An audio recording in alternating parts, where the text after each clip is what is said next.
సమగ్ర వ్యవసాయ సమాచార స్రవంతి అన్నపూర్ణ అగ్రిస్పేస్కి స్వాగతం, సుస్వాగతం.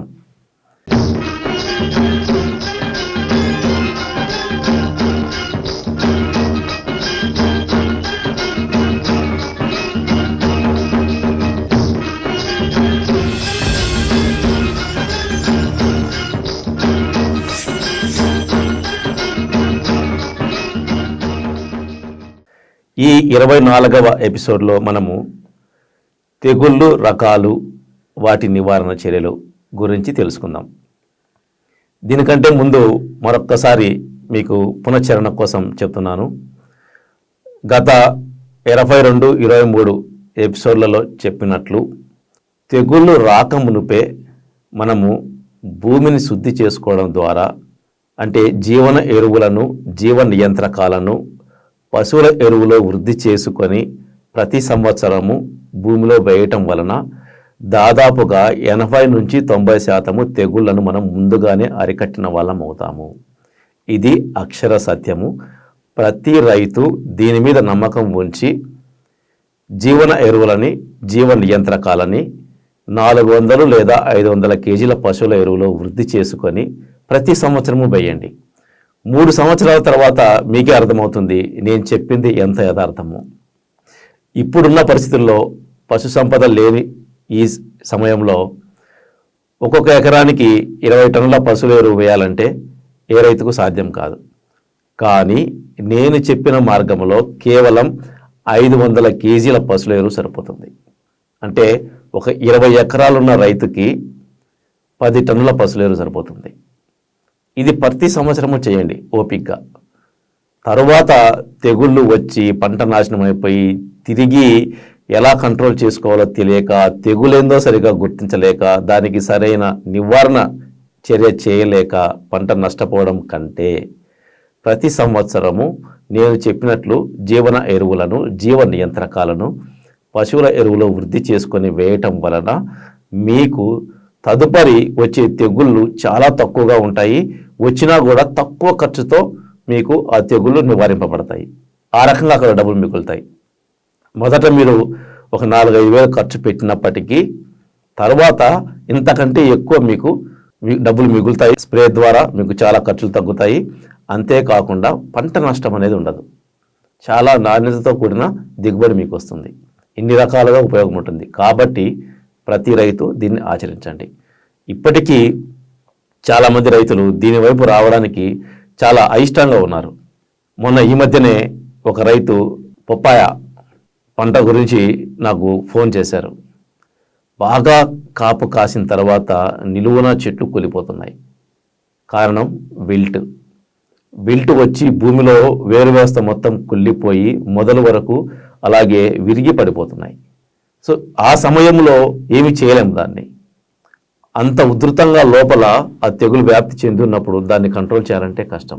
కానీ పైరు వేయక మునిపే నేను చెప్పిన ప్రకారము ఆ రైతు చేసి ఉంటే తనకు ఈ దుస్థితి వచ్చేది కాదు. ఇంత జరిగాక కూడా నేను ఇలా చెప్తే ఆ రైతు సరే అని విని తర్వాత ఏం చేశాడంటే డీలర్ దగ్గరికి వెళ్ళి కాపర్ ఆక్సిక్లోరైడ్ తీసుకుపోయి పోసాడు. ఎలా నివారింపబడుతుంది? కానీ అది ఆగలేదు. అందుకే ప్రతి రైతు సైన్స్ ప్రకారము ఇంకొక బ్యాక్టీరియాని, ఇంకొక ఫంగస్ని, ఇంకొక వైరస్ని అదే తరహా ఫంగస్, వైరస్, బ్యాక్టీరియాతో మాత్రమే సమర్థవంతంగా ఎదుర్కోగలము. ప్రకృతి శత్రువులను మనము గుర్తించి ఆ ప్రకారము మనము మిత్రులైనటువంటి బ్యాక్టీరియాని, వైరస్ని, ఫంగస్ని మనము భూమిలో ప్రవేశపెట్టాలి. ఇది మనం చేయాల్సింది. అలా చేసినప్పుడు తెగుళ్ళ ఉధృతిని మనము చాలా వరకు తట్టుకోగలుగుతాం. పైరు కూడా నిరోధక శక్తి ఆల్రెడీ ఉండటం వలన, బాగా వృద్ధి చెంది ఉండటం వలన ఎటువంటి తెగుళ్ళైనా ఇది తట్టుకోగలుగుతుంది. మీ అందరికీ తెలుసు ఇప్పుడు కరోనా వల్ల మనము ఎలా ఇబ్బందులు పడుతున్నామో.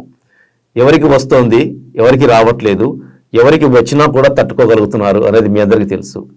వ్యాధి నిరోధక శక్తి ఎవరికైతే సమృద్ధిగా ఉందో శరీరంలో వారికి కరోనా రావట్లేదు, వచ్చినా కూడా చాలా త్వరితగతిన వెళ్ళిపోతుంది వాళ్ళ శరీరం నుండి.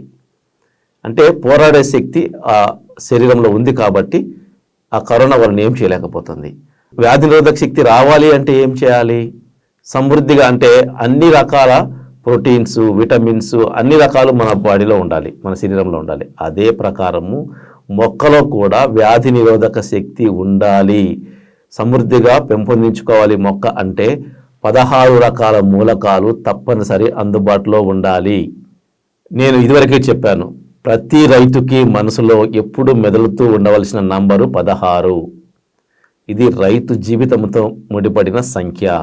ఈ 16 అనే సంఖ్య ప్రతి రైతు జీవితంతో ముడిపడి ఉంది. ఈ 16 సంఖ్యను ఎప్పుడు విడవకండి. అంటే 16 రకాల మూలకాలు పైరు దశలో ప్రతి దశలో అందుబాటులో ఉండేటట్లు చూసుకున్న రైతు అధిక లాభాలు సాధిస్తాడు. ఈ 16 నంబరు అంత ఇంపార్టెంట్ అయింది ప్రతి రైతుకి, చాలా ప్రాముఖ్యత ఉంది ఈ 16 నంబర్కి. కాబట్టి ప్రతి ఒక్కరూ ఈ 16 రకాల మూలకాలు అందుబాటులో ఉంచుతూ నేను చెప్పినట్లు జీవన ఎరువులను, జీవ నియంత్రకాలను పశువుల ఎరువులో వృద్ధి చేసుకొని ప్రతి సంవత్సరము 500 కిలోలు భూమిలో వేయండి. అంతకు మించి పశువుల ఎరువు అవసరం లేదు నేను చెప్పిన ప్రకారం చేస్తే. అలా ఒక 3 సంవత్సరాల తర్వాత మీరే గమనిస్తారు. ఆల్రెడీ నేను చెప్పింది ఫాలో అవుతున్న రైతులు రసాయనిక ఎరువులు కూడా సగం కంటే తక్కువ వాడుతున్నారు. ఇవి కంటిన్యూగా వాడుతూ రసాయనిక ఎరువులు సగం కంటే తక్కువ వాడుతున్నప్పటికీ కూడా అధిక దిగుబడులు వస్తున్నాయి. కాబట్టి నేను చెప్పింది ఒక సంవత్సరమో లేదా ఒక్కసారో చేసేసి అబ్బా ఇంకా నాకేం రాలేదు, మీరు చెప్పినంత జరగలేదు అని అనకండి. కనీసం 3 సంవత్సరాల తర్వాత మీరు ఊహించినటువంటి రిజల్ట్స్ మీకు కనిపిస్తాయి. మనకు మన పిల్లలకి భవిష్యత్తులో ఎటువంటి జబ్బులు రాకుండా ఉండటం కోసం ఇప్పుడు చాలా రకాల వ్యాక్సిన్స్ వేయించుకుంటున్నాం. ఇప్పుడు కరోనా వచ్చిన తర్వాత కూడా ప్రతి ఒక్కరము మనము వ్యాక్సిన్ కోసం విశ్వ ప్రయత్నం చేస్తున్నాం. వ్యాక్సిన్ వేయించుకోవాలి అని. వ్యాక్సిన్ అంటే ఏంటంటే వ్యాధి రాక మునుపే దానికి సంబంధించిన యాంటీబాడీస్ మనలో వృద్ధి చేసుకోవడం. అలాగే పైరుకు కూడా మనం వ్యాక్సిన్స్ వేయాలి. మనము పోలియోకి సంబంధించి కానీ లేకపోతే మసూచి సంబంధించి కానీ ఇవన్నీ రకరకాలు వ్యాక్సిన్స్ మనం వేసుకుంటున్నాం భవిష్యత్తులో మనకు రాకూడదని. అలాగే మొక్కలకు కూడా భవిష్యత్తులో ఆ పైరు కాలంలో వ్యాధులు దరి చేరకుండా ఉండడం కోసం మనము వ్యాక్సిన్ లాంటి ప్రయోగమే చేయాలి. మీకు చెప్పినట్లు పశువుల ఎరువులో జీవన ఎరువులు, జీవ నియంత్రకాలు వీటిని వృద్ధి చేసుకొని భూమిలో వేయడం అంటే మనము భూమికి వ్యాక్సినేషన్ చేయడం. అంటే మనం ముందుగానే భూమిలో వ్యాక్సినేషన్ చేస్తున్నాం. ఈ వ్యాక్సినేషన్ చేయడం వలన తెగులుకి సంబంధించినటువంటి అనేక రకాల బ్యాక్టీరియాలు కావచ్చు, శిలీంధ్రాలు కావచ్చు, వైరస్లు కావచ్చు, ఇవన్నీ నశిస్తాయి. భూమిలో ఆల్రెడీ ఉన్నవి నశిస్తాయి. అంతేకాకుండా కొత్తగా ఏవైనా ప్రవేశించడానికి అనుకూలమైన వాతావరణం ఉండదు. సో మొదట మనం అలా భూమికి వ్యాక్సినేషన్ చేయాలి. తర్వాత పైరు వేసిన తర్వాత అంటే మొలకెత్తిన 15 రోజుల తర్వాత కానీ లేదా నాటు వేసిన 15-20 రోజుల తర్వాత కానీ మనము తిరిగి మొక్కలకు వ్యాక్సినేషన్ చేయాలి. ఆ వ్యాక్సినేషన్ చేయడం ఎలాగా అంటే Pseudomonas fluorescens 1 kg, Bacillus subtilis 1 kg, ఈ 2 కలిపి 2 kgలు తీసుకొని ఒక 2 kgల బెల్లం తీసుకొని ఆ బెల్లాన్ని బాగా పొడి చేసి ఒక బకెట్ నీళ్ళల్లో ఈ మూడింటిని కలిపి ఒక 48 గంటలు నానబెట్టండి. తర్వాత దాన్ని తీసుకెళ్ళి ఆ మిశ్రమాన్ని పైరుపై పిచికారీ చేయండి. ఎటువంటి రసాయనాలు కలపకుండా పిచికారీ చేయండి. దీన్నే పైరుకి వ్యాక్సినేషన్ చేయడం అంటారు. ఇది చేయడం వల్ల దాదాపుగా ఆ పంట కాలంలో తెగుళ్ళు పైరుకి దరిచేరవు, ఎటువంటి నష్టం మనకు సంభవించదు. ఒకవేళ ఏవైనా తెగుళ్ళు వచ్చినా సరే చాలా తక్కువ ఖర్చుతో తక్కువ ఖరీదైనటువంటి తెగుళ్ళ మందులతో మనము కంట్రోల్ చేయవచ్చు. కాబట్టి మన శరీరానికి మనం ఎలా వ్యాక్సినేషన్ చేసుకుంటున్నామో అలాగే మన పైరులోని ప్రతి మొక్కకు ఈ ప్రకారం వ్యాక్సినేషన్ చేయడం వల్ల తెగుళ్ళని ముందుగానే అరికట్టవచ్చు.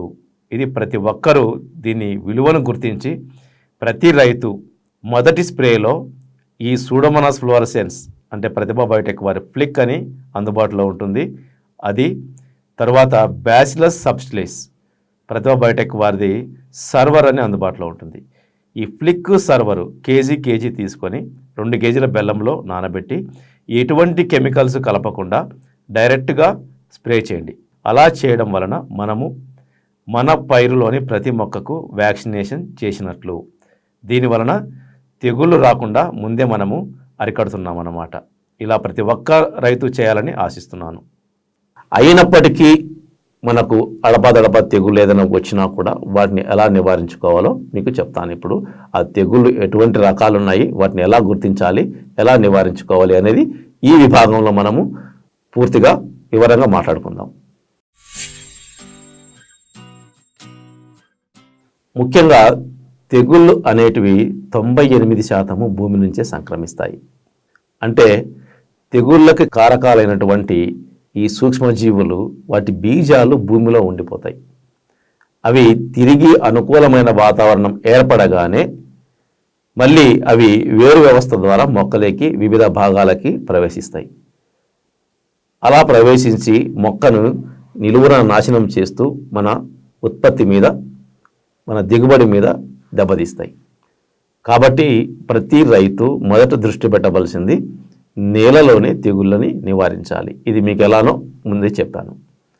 కానీ నేలలో ఎక్కువగా వచ్చే తెగులు ఏంటంటే మాగుడు తెగులు లేదా విల్ట్ అంటారు. దీన్ని విల్ట్, డాంపింగ్ ఆఫ్ ఈ పేర్లతో పిలుస్తాం మనం. లేదా బూడిద తెగులు అంటాం, మాగుడు తెగులు అంటాం. ఈ తెగులు ముఖ్యంగా రైజోక్టోనియా సొలాని, పిథియం లాంటి ఫంగస్ల వల్ల వేరుకుళ్ళు తెగులు ఇవి వ్యాపిస్తాయి. ఈ తెగులు వ్యాపించినప్పుడు మొక్క నిలువునా చనిపోతుంది. చనిపోయి పూర్తిగా అంటే కాపుతో ఉన్న సమయంలో కూడా ఒకేసారి మొక్క చనిపోతుంది సడన్గా. అప్పుడు చూస్తే ఆ వేరు మనం పెకలించి దాన్ని ఇలా చీల్చినప్పుడు చూస్తే చిక్కని గోధుమ రంగులో లేదా నలుపు రంగులో చారలు ఏర్పడి ఉంటాయి. అంటే అందులోకి ప్రవేశించిన ఈ శిలీంధ్రాలు ఆ మొక్కలో ఉన్న రసాన్ని మొత్తం పీల్చేసుకుని ఉంటాయి అన్నమాట. ఈ పారాసైట్స్ ఇవి దాని మీద ఆధారపడి బతుకుతాయి. అందులో ఉన్న రసాన్ని పీల్చుకోవడం వల్ల ఆ వ్యవస్థ మొత్తం, వేరు వ్యవస్థ మొత్తం దెబ్బతింటుంది. దానివల్ల ఒక్కసారిగా భూమి నుంచి మొక్క పోషకాలను సంగ్రహించుకునే శక్తిని కోల్పోతుంది. అందుకే ఒకేసారి మొక్క వడబడిపోయి నిలువున చనిపోతుంది. ఆ మొక్క చనిపోగానే ఈ శిలీంధ్రాలు మళ్ళీ భూమిలో పాక్కుంటూ వెళ్తాయి. ఒక ఏరియా నుంచి ఇంకొక ఏరియాకి, ఒక మొక్క దగ్గర నుంచి ఇంకో మొక్క దగ్గరికి, ఇలా ఇవి కంటిన్యూగా ప్రాకుతూ పోతూ ఉంటాయి. ఇవి తేమ శాతం ఎక్కువ ఉన్నా కూడా సమస్యను సృష్టిస్తాయి, లేదా తేమ అతి తక్కువగా ఉన్నా కూడా సమస్య వీటితో. కాబట్టి ఈ 2 దశలలో ఈ తెగులు ఉధృతంగా తయారవుతుంది. అంటే ఈ బూడిద తెగులు లేదా మాగుడు తెగులు, వేరుకుళ్ళు తెగులు, దీనిని పర్ఫెక్ట్గా ఎదుర్కోవాలి అంటే ఒకటి మార్గం. ట్రైకోడెర్మా విరిడి, సూడోమోనాస్ ఫ్లోరసెన్స్ ఈ రెండింటిని పశువుల ఎరువులో వృద్ధి చేసుకొని మనము పైరు వేయక ముందే భూమిలో వేయడం వలన ఆ శిలీంధ్రాలు, మనము ఏ శిలీంధ్రాలు అయితే మిత్ర శిలీంధ్రాలను మనము భూమిలో ప్రవేశపెడుతున్నామో అవి ఈ తెగులుకి కారణమైన వాటి బీజాలను నశించేటట్లు చేస్తాయి. కాబట్టి ముందుగానే నేల శుద్ధి అయిపోతుంది. ఇలా ప్రతి సంవత్సరం చేయాలి. చేయడం వలన ఈ మొక్కలు చనిపోవడం అనేది పూర్తిగా ఆగిపోతుంది. మీరు ఒకటే గుర్తుపెట్టుకోండి, ఇది మొక్క నుంచి చెట్టు వరకు అన్నిటికీ ఒకటే సమస్య. ఇది ఈ వేరుకుళ్ళు తెగులు లేదా మాగుడు తెగులు లేదా బూడిద తెగులు. ఇదేంటంటే 10 సంవత్సరాల బత్తాయి చెట్టునైనా, మామిడి చెట్టునైనా, లేదా 4-5 నెలల మిర్చి మొక్కనైనా, టొమాటో మొక్కనైనా, దేన్నైనా ఒకేసారి చంపేస్తుంది. సో అంతవరకు దాన్ని పెంచి పోషించిన ఖర్చు అంతా ఎంత నష్టం జరుగుతుందో మనకు గుర్తించండి. ఈ నష్టాన్ని మనము చెవి చూడకుండా ఉండాలి అంటే వచ్చిన తర్వాత దీన్ని మనం ఏం చేయలేం.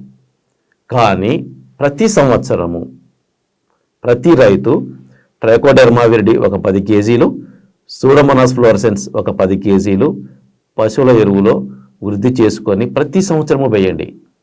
తెగులు రాలేదే అని వచ్చిన తర్వాత చూసుకుందాము అని మాత్రం ఆలోచించకండి.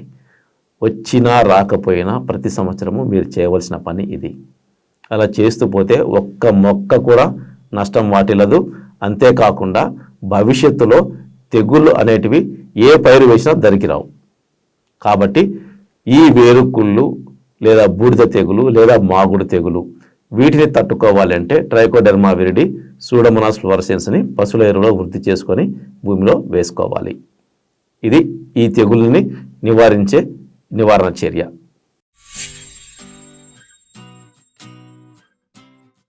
ఇంకొక అత్యంత ప్రమాదకరమైన తెగులు బూజు తెగులు. ఇది 2 రకాలు ఉంటుంది. Powdery mildew, Downey mildew. ఇది ఎక్కువగా ఆకులలో, కొమ్మలలో వ్యాపిస్తుంది.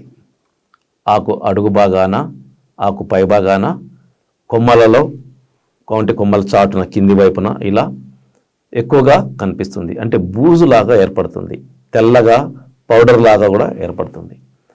ఈ తెగులు చాలా అత్యంత ప్రమాదకరమైన తెగులు. అంతేకాకుండా ఇది చాలా వేగంగా వ్యాపిస్తుంది.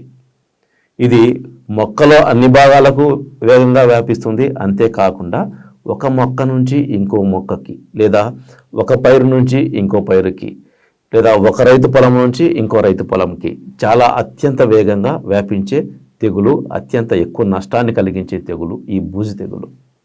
ఎందువల్లంటే తెగులు 3 రకాలుగా వ్యాపిస్తుంది. ఒకటి ఇంక్యుబేషన్ అంటారు. అంటే పొదగడము, పునరుత్పత్తి చేయడం ద్వారా తెగులు వ్యాపిస్తుంది.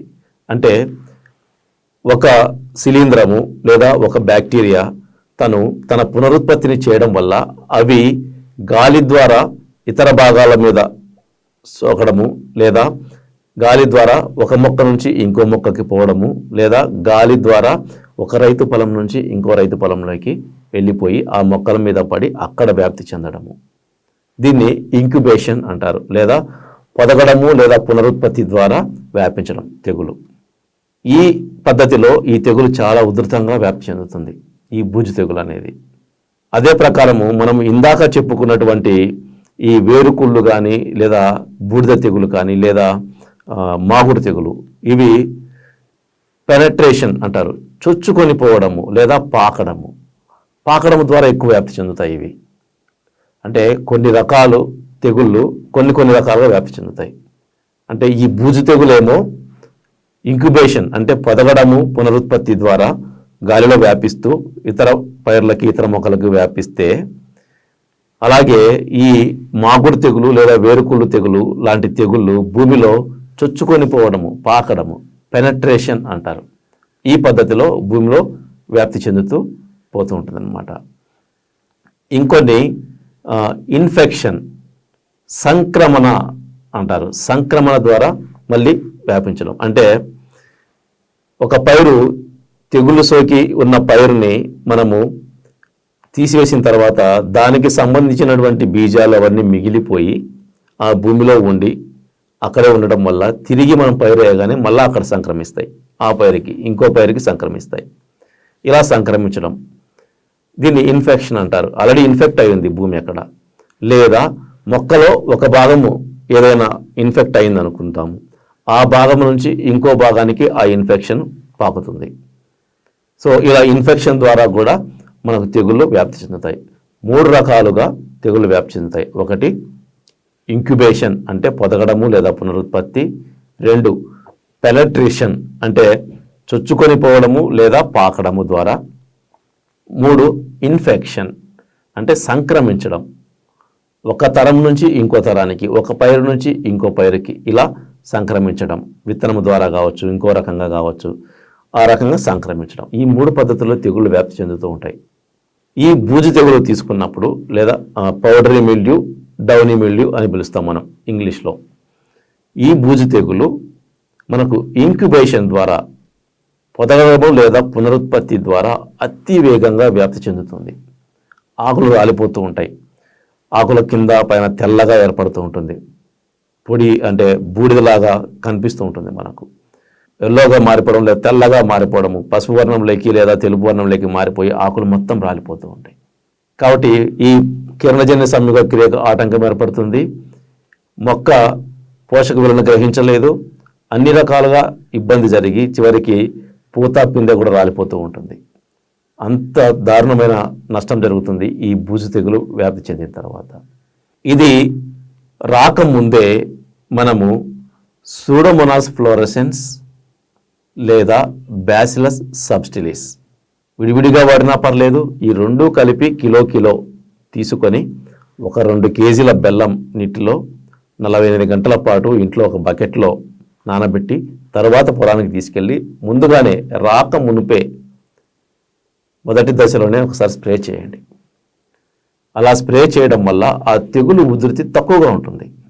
ఒకవేళ ఆ తెగులు అయినా సరే వచ్చిందనుకోండి, పక్క పొలాల్లో ఉధృతంగా ఉండి గాలి ద్వారా వ్యాపించి మన పైరుకి లేదా మన మొక్కలకి కూడా సోకిందనుకోండి, అటువంటి టైంలో ఈ బూజు తెగుల్ని సమర్థంగా నివారించాలి అంటే కొంచెం అర్లీ స్టేజ్లోనే వాటిని కనిపెట్టేసి ఆ బూజు తెగుల్ని స్ట్రాబిన్ అనే టెక్నికల్ బేస్తో ఉత్పాదనలు ఉన్నాయి.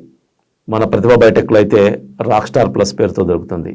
ఈ స్ట్రాబిన్కి రకరకాల కాంబినేషన్లు ఉంటాయి. ఈ స్ట్రాబిన్ హెక్సాకొనాజోల్, స్ట్రాబిన్ ట్రైసైక్లోజోల్, స్ట్రాబిన్ ట్యూబికొనాజోల్, ఇలా కాంబినేషన్స్ ఉంటాయి.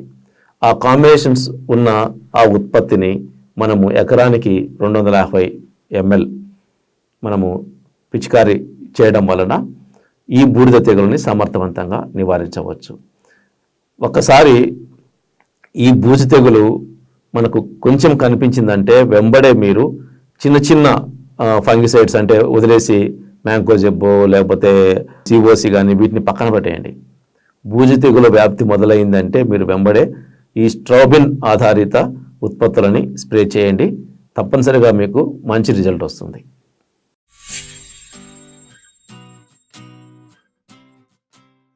తర్వాత నల్ల మచ్చ తెగులు లేదా గోధుమ రంగు మచ్చ తెగులు, దీన్ని బ్లాక్ స్పాట్ అంటారు. ఈ బ్లాక్ స్పాట్ తెగులు వచ్చేసి డిప్లోకార్పన్ అనే ఫంగస్ వల్ల వస్తుందన్నమాట.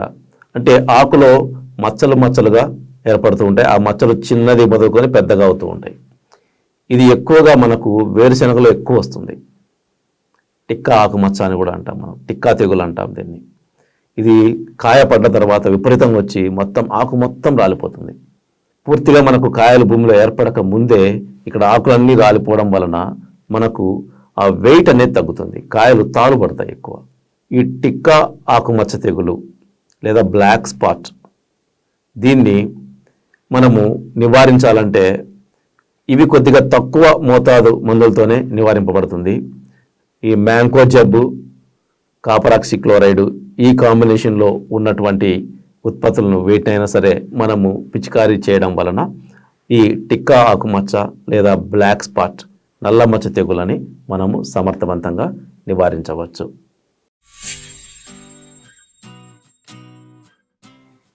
ఇంకొక ప్రమాదకరమైన తెగులు అగ్గి తెగులు, బ్లాస్ట్ అంటారు. ఈ అగ్గి తెగులు ఎక్కువగా వరిలో చాలా ఉధృతంగా వ్యాపిస్తుంది.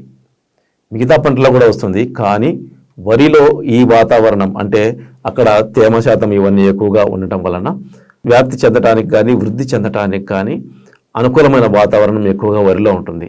అందువలన ఈ అగ్గి తెగులు ఎక్కువగా వరిలో వస్తుంది. ఇది వచ్చినప్పుడు నిలువున ఆకులు ఎండిపోతూ ఉంటాయి.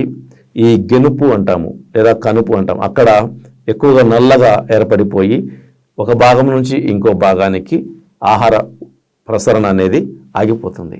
తర్వాత ఇది ఎక్కువగా కంకిలో కూడా అంటే వెన్నులో కూడా వ్యాపించేసి గింజ పాలు పోసుకోకుండా ఆగిపోతుంది. సో ఈ అగ్గి తెగులు ఒక్కసారి వచ్చిందంటే దాన్ని ఉధృతిని తట్టుకోవడం కష్టం. కానీ మనము వరిలో కానీ ఇతర పంటల్లో కానీ మనము ఈ సూడోమోనాస్ ఫ్లోరసెన్స్ అనే ఈ బ్యాక్టీరియాని మనము 1-2 దఫాలుగా ఒక 10-15 రోజుల వ్యవధిలో 1-2 దఫాలుగా బెల్లంలో కలుపుకొని రాకముందే స్ప్రే చేయండి. ఏ తెగులు రావాల్సిన పర్లేదు. ప్రతి పైరులో కూడా నేను చెప్పినట్లు ఈ సూడోమోనాస్ ఫ్లోరసెన్స్, బ్యాసిలస్ సబ్స్టిలిస్ అంటే ప్రతిభా బయోటెక్లో అయితే ఫ్లిక్, సర్వర్ అనే పేరుతో దొరుకుతాయి. ఈ 2 ఉత్పత్తులని బెల్లంలో ఒక 48 గంటలు నానబెట్టేసి నీటిలో తర్వాత ఏ పైరుపైన పిచికారీ చేయడం వలన దాదాపుగా అన్ని రకాల బ్యాక్టీరియల్ డిసీజెస్ అంటే బ్యాక్టీరియా ద్వారా వ్యాపించే అన్ని రకాల తెగులని మనము కంట్రోల్ చేయవచ్చు. ఉధృతి తగ్గుతుంది. సో ఇలా చేయండి. ఈ సూడోమోనాస్ ఫ్లోరసెన్స్ని వరిలో ముందుగానే తక్కువ ధరకు దొరుకుతుంది కాబట్టి అతి తక్కువతోనే ముందే ఈ సూడోమోనాస్ ఫ్లోరసెన్స్ని పిచికారీ చేయడం వలన తెగులు వచ్చినా రాకపోయినా చేయడం వలన ముందుగానే మనకు ఈ అగ్గి తెగులు వ్యాప్తి తక్కువగా ఉంటుంది. వచ్చినా కూడా మనము తర్వాత ఈ ట్రైసైక్లోజోలు లేదా టిల్ట్ ఇటువంటి ఉత్పత్తులు మనము పిచికారీ చేసుకోవడం వలన ఈ అగ్గి తెగులని మనము తట్టుకోవచ్చు. అలా లేని పక్షంలో ఏ రైతు అయితే ఈ సూడోమోనాస్ ఫ్లోరసెన్స్ మరియు ఈ బ్యాసిలస్ సబ్టిలిస్ లాంటి ఈ బ్యాక్టీరియాలని స్ప్రే చేయకుండా తెగులు వచ్చినాక చూసుకుందాము అని ఉండే రైతు తరువాత ఈ అగ్గి తెగుల్ని తట్టుకోలేరు. కంట్రోల్ చేయడం చాలా కష్టం అగ్గి తెగుల్ని. అందుకే రాకముందే మనము ఒక 2 దఫాలు స్ప్రే చేయడం వల్ల తర్వాత వచ్చినా సరే మనము అతి తక్కువ ఖర్చుతో అతి తక్కువ స్ప్రేలతో మనము దీన్ని కంట్రోల్ చేయవచ్చు, పంట నష్టాన్ని నివారించుకోవచ్చు. ఈ బ్లాస్ట్ మ్యాగ్నా పోర్టే వరైజే అనే ఒక బ్యాక్టీరియా ద్వారా వ్యాప్తి చెందుతుంది. ఈ బ్యాక్టీరియాని ముందే తొలి దశలోనే వాటి బీజాలను వీటన్నిటిని ముందుగానే నాశనం చేయాలంటే ఈ సూడోమోనాస్ ఫ్లోరసెన్స్ సమర్థవంతంగా పనిచేస్తుంది. రాకముందే దీన్ని మనము మొక్కల్లో ప్రవేశపెట్టాలి సూడోమోనాస్ ఫ్లోరసెన్స్ని.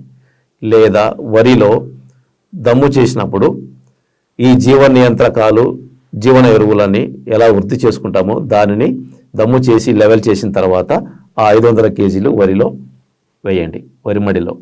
అలా వేయడం వల్ల అన్ని రకాల తెగుళ్ళు వరి జోలికి రాకుండా ఉంటాయి. ఇది ప్రతి పైరులోనూ చేయండి. చేయడం వల్ల దాదాపుగా అన్ని రకాల తెగుళ్ళు మన పైరు జోలికి రావు.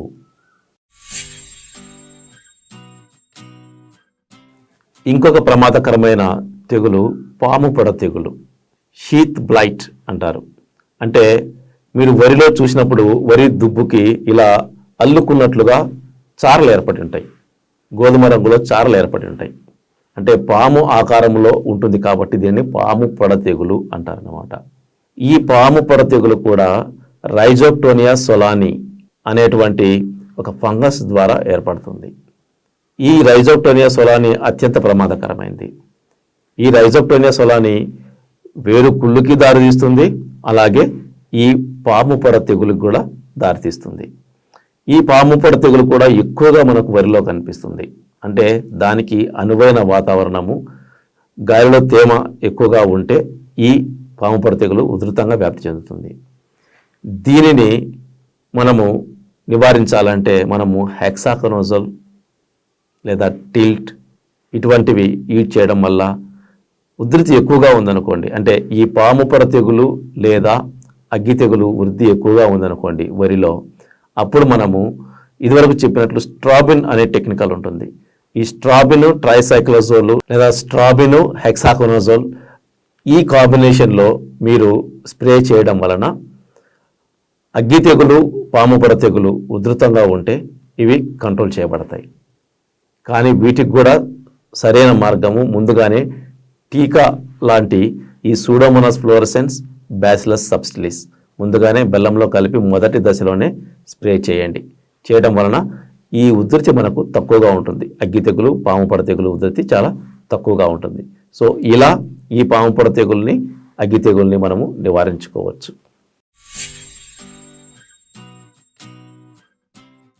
ఇంకా వరిలో మనకు ఈ మధ్య కాలంలో అతి ప్రమాదకరంగా మారినటువంటి తెగులు బిఎల్బి, బ్యాక్టీరియల్ లీఫ్ బ్లైట్.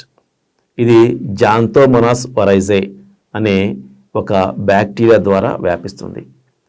ఈ బిఎల్బి వచ్చిందంటే మనం చూస్తూ ఉంటాము, ఒక్కసారిగా వరి పైరు అంతా ఎండిపోయినట్లు అయిపోతుంది, ఆకులన్నీ ఎండిపోతాయి, పైరు ఎకరాలు ఎకరాలు ఇలా మనకు కనిపిస్తూ ఉంటుంది పూర్తిగా ఎండిపోయి. అంటే మనకు అసలు ధాన్యం ఏర్పడక ముందే ఆకులు ఎండిపోతాయి, దానివల్ల మొత్తం గింజ తాలుపోతుంది.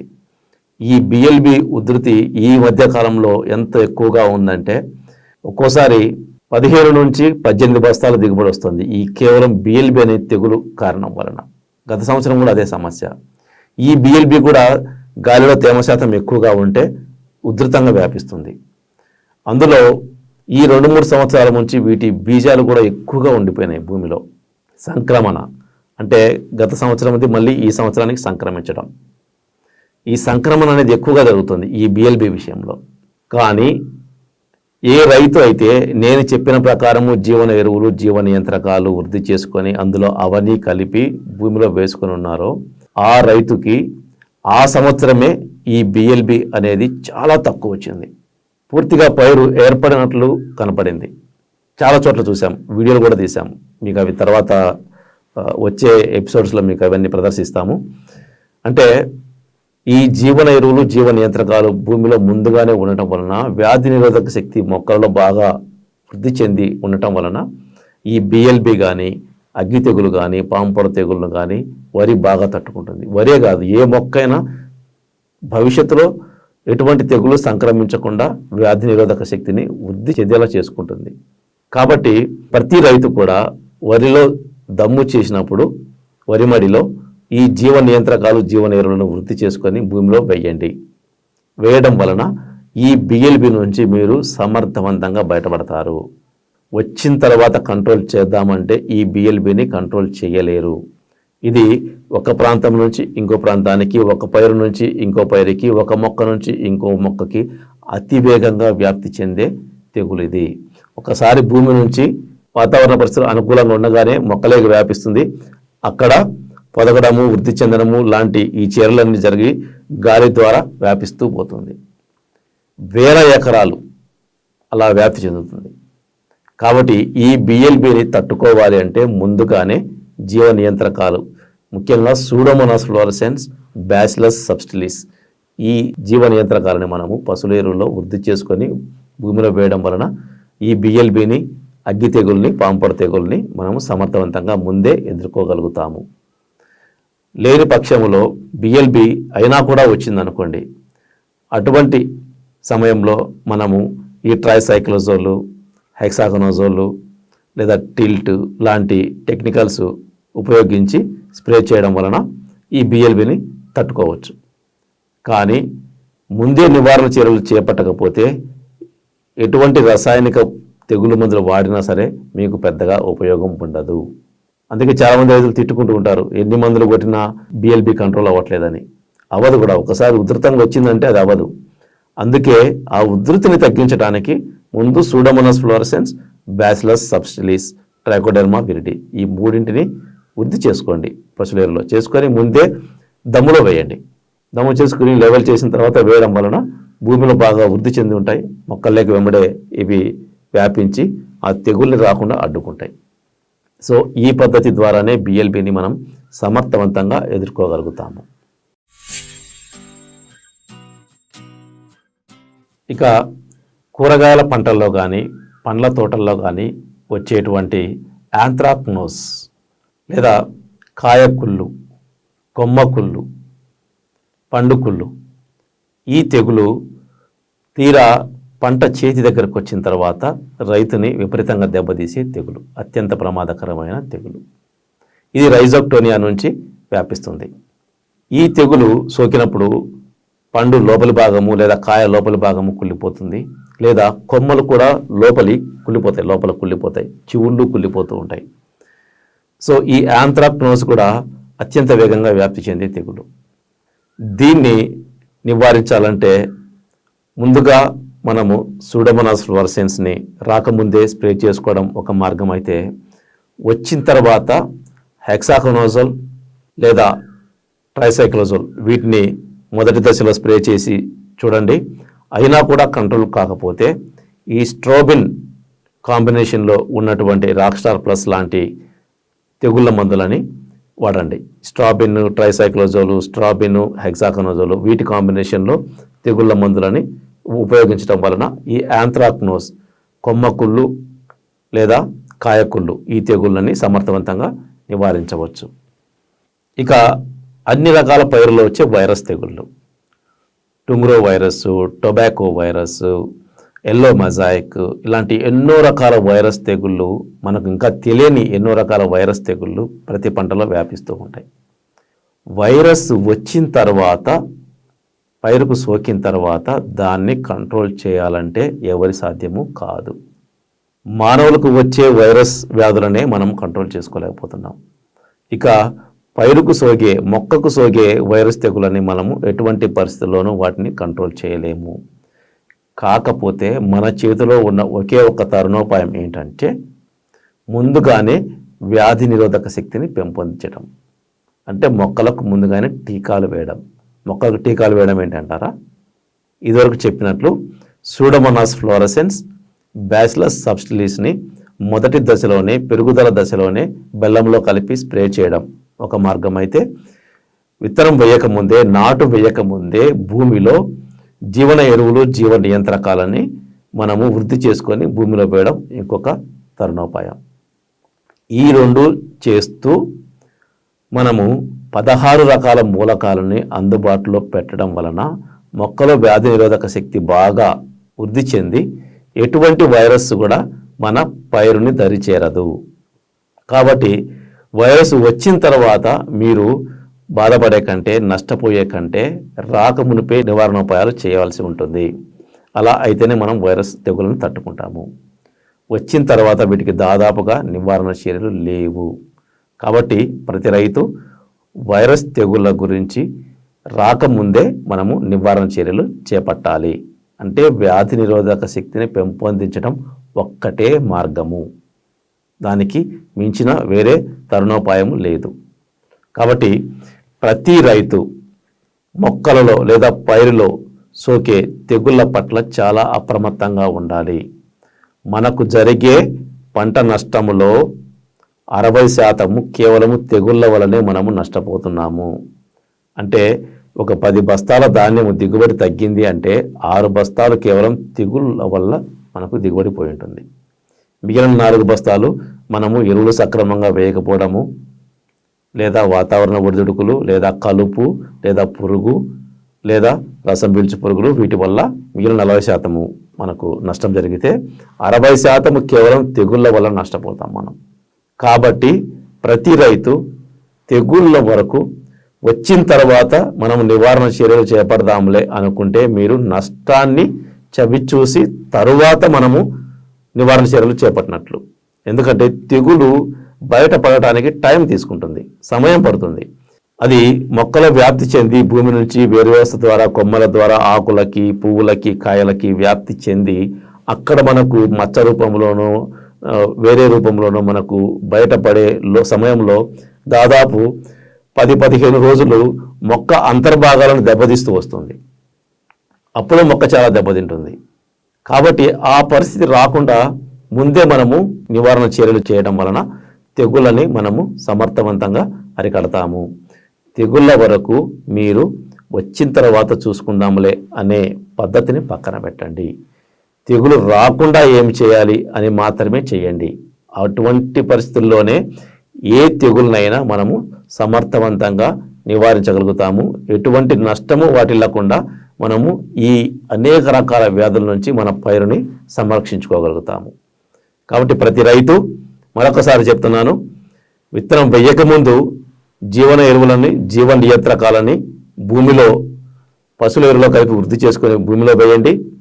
తర్వాత పెరుగుదల దశలోనే, మొదటి దశలోనే సూడోమోనాస్ ఫ్లోరసెన్స్ లేదా బ్యాసిలస్ సబ్టిలిస్ వీటిని మనము బెల్లం నీటిలో కేజీ నుంచి 2 కేజీల వరకు మనము నానబెట్టి 48 గంటలు నానబెట్టి పిచికారీ చేయడం వలన ఇవి ముందుగానే మొక్కలో స్థిర నివాసం ఏర్పరచుకొని ఆ తెగుళ్ళని మొక్క దరి చేరనీయకుండా కాపాడతాయి. ఈ 2 నివారణోపాయాలు ప్రతి సంవత్సరము ప్రతి రైతు ప్రతి పంట కాలంలో చేయండి. మీ పైరుని ఎటువంటి తెగుళ్ళు దరి చేరవు, నష్టాలు కూడా సంభవించవు. అన్నపూర్ణ అగ్రిస్పేస్ని ఆదరిస్తున్నటువంటి రైతు సోదరులకి ధన్యవాదాలు. ప్రతి రైతు కూడా మీ సందేహాలని కామెంట్స్ రూపంలో నాకు పంపించండి. మీ సందేహాలను నేను నివృత్తి చేస్తూ ఉంటాను. చాలా సంతోషంగా ఉంది. ప్రతి విభాగంలోనూ మీకు వస్తున్నటువంటి సందేహాలని నన్ను అడుగుతున్నారు. వాటికి కూడా నేను సమాధానం ఇస్తున్నాను. చాలామంది రైతులు డైరెక్ట్గా నా నంబర్ కనుక్కొని వెబ్సైట్లో అందుకు నా నంబర్ చూసి కనుక్కొని నాకు ఫోన్ చేస్తూ సలహాలు తీసుకుంటున్నారు. సో నాకు వీలు దొరికినప్పుడల్లా మీకు ఫోన్ ద్వారా కూడా సలహాలు ఇవ్వడానికి నేను అందుబాటులో ఉంటాను. అంతేకాకుండా ఈ స్క్రీన్ మీద చూపిస్తున్నటువంటి మా ఏరియా మేనేజర్ల నంబర్లు మీరు తీసుకొని వారికి కాల్ చేయడం వల్ల మా సిబ్బందిని మీ పొలానికి పంపించి మీ సమస్యను తెలుసుకొని దానికి నివారణ చర్యలు అక్కడే మీకు అందిస్తారు. కాబట్టి ఈ సదుపాయాన్ని ప్రతి ఒక్కరూ ఉపయోగించుకొని సక్రమమైన పద్ధతిలో వ్యవసాయం చేస్తారని ఆశిస్తున్నాను. ధన్యవాదాలు.